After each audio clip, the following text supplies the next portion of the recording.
কতদিন হলো মুখে একটুও রুচি নেই, কিচ্ছু খেতে পারছি না। যাদের আমার মতো এমনটা সমস্যা তাদের জন্য আজকে নিয়ে আসছি মহা ওষুধ, ধনিয়া পাতা এবং টমেটোর মিক্স আচার। এই রেসিপি বাসায় একবার বানিয়ে নিলে আপনার বাসা থেকে অরুচি পালাবে। আর যারা কিনা আমার হাজবেন্ডের মতো খাইতে পছন্দ করেন তারা কিন্তু ভাতের সাথে, খুদের ভাতের সাথে, খিচুড়ির সাথে অথবা হাতের তালুতে নিয়ে চেটে চেটে খেয়ে ফেলতে পারবেন। চিন্তা করছি এই মিক্স আচারটা একটু বেশি করেই বানিয়ে রাখবো যাতে করে অসময়েও কাজে লাগে।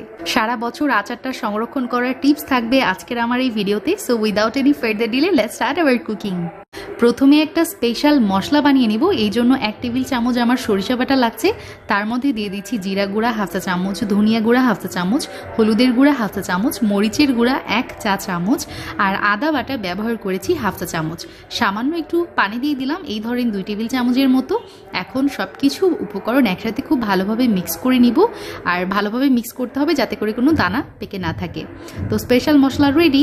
এখন এখানে 1/4 কাপ আমি তেঁতুল নিয়েছি, আর তেঁতুলের মধ্যে সামান্য একটু পানি দিয়ে দিলাম। এই ধরেন হাফ কাপের মতো পানি ব্যবহার করেছি।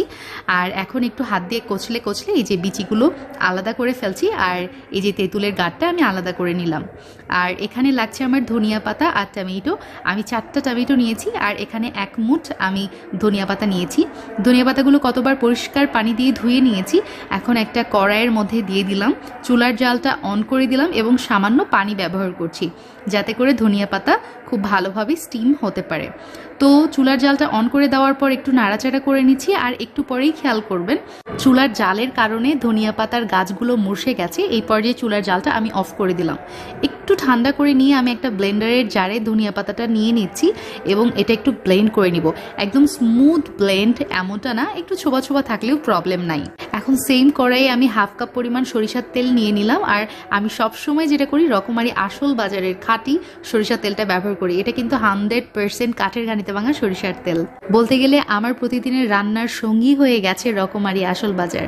তো যাই হোক, এখানে ব্যবহার করছি এখন 5 ফোড়ন। আমি 1 চা চামচ নিয়েছি, আর শুকনো লাল মরিচ ব্যবহার করেছি 3টা, আর কতগুলো আস্ত আমি সরিষা দিয়ে দিলাম। তার সাথে আমি 2টা রসুন এখানে ছিলে ব্যবহার করেছি, খোসাগুলো ছাড়িয়ে নিয়ে আমি দিয়ে দিলাম। এখন কিছু সময় ভেজে নিব। আর যখন দেখবেন মশলা থেকে খুব সুন্দর একটা অ্যারোমা ছড়াবে, তখন আমি ব্যবহার করেছি ওই যে স্পেশাল মশলাটা যেটা আমি একটু আগে বানিয়ে রেখেছিলাম, সেই মশলাটা দিয়ে দিলাম। তার সাথে 2 টেবিল চামচ মতো বাটিটা ধুয়ে পানি আমি এখানে অ্যাড করেছি। মশলাটা কিছু সময় কষিয়ে নিয়ে যখন তেলগুলো উপরে চলে আসবে তখন আমি অ্যাড করে দিচ্ছি টমেটো। এখানে আমি 4টা টমেটো নিয়ে নিয়েছি। এখন যেটা করব, আমি মশলার সাথে টমেটো খুব সুন্দর করে কষিয়ে নিব বলতে কিছু 50% মতো সিদ্ধ করে নিব। এই ধরেন আমি 5 মিনিট কুক করেছি। তারপরে আমি অ্যাড করে দিলাম হচ্ছে এটা ওই যে তেঁতুলের গাঁট যেটা আমি প্রথমেই বানিয়ে রেখেছিলাম, সেটা দিয়ে দিলাম। দিয়ে এখন আবারও জালের ওপরই রাখতে হবে আসলে। আর শুরু থেকে শেষ পর্যন্ত আমার জালটা কিন্তু মিডিয়াম হিটে ছিল, ঠিক আছে? এইভাবে আমি রান্না করে নিয়েছি 8 থেকে 10 মিনিটের মতো। এর মাঝে কিন্তু আমার টমেটোগুলো খুব সুন্দরভাবে সিদ্ধ হয়ে গেছে। এখন আমি অ্যাড করে দিচ্ছি হচ্ছে ধনিয়া পাতা বাটা। তার সাথে ব্যবহার করেছি হাফ কাপ পরিমাণ আখের গুড়। এটা দিলে আচারের কালারটা খুবই অ্যাট্রাকটিভ হয়, আমার কাছে ভালো লাগে স্পেশালি। আপনারা চাইলে কিন্তু এখানে চিনিও ব্যবহার করতে পারেন। তার সাথে আরও দিয়ে দিলাম 1.5 চা চামচ পরিমাণ লবণ, 1 চামচ প্লাস হাফ চামচ। ব্যাস হয়ে গেছে। এখন সব কিছু একত্রে খুব ভালোভাবে আমি একটু কষিয়ে নিব। এই পর্যায়ে আমি আচারটা কিছু সময় ঢাকনা দিয়ে রেখেছিলাম কারণ অনেক ফুটছিল এবং গায়ে চলে আসছিল। এই কারণে প্রায় 8 থেকে 10 মিনিটের মতো জাল করে নেওয়ার পর এটাই হচ্ছে আমার আচারের ফাইনাল লুকস। দেখতেই পাচ্ছেন কতটা একদম লোভনীয় লুকস আসছে। তার সাথে আমি অ্যাড করে দিচ্ছি লাস্টে কতগুলো লাল মরিচ এবং কতগুলো কাঁচা মরিচ। এটা দেওয়ার কারণ হচ্ছে এটা ভাতের সাথে মেখে খাইতে আমার ভালো লাগে, এই জন্য আমি দিয়েছি। আপনার চাইলেও দিতে পারেন।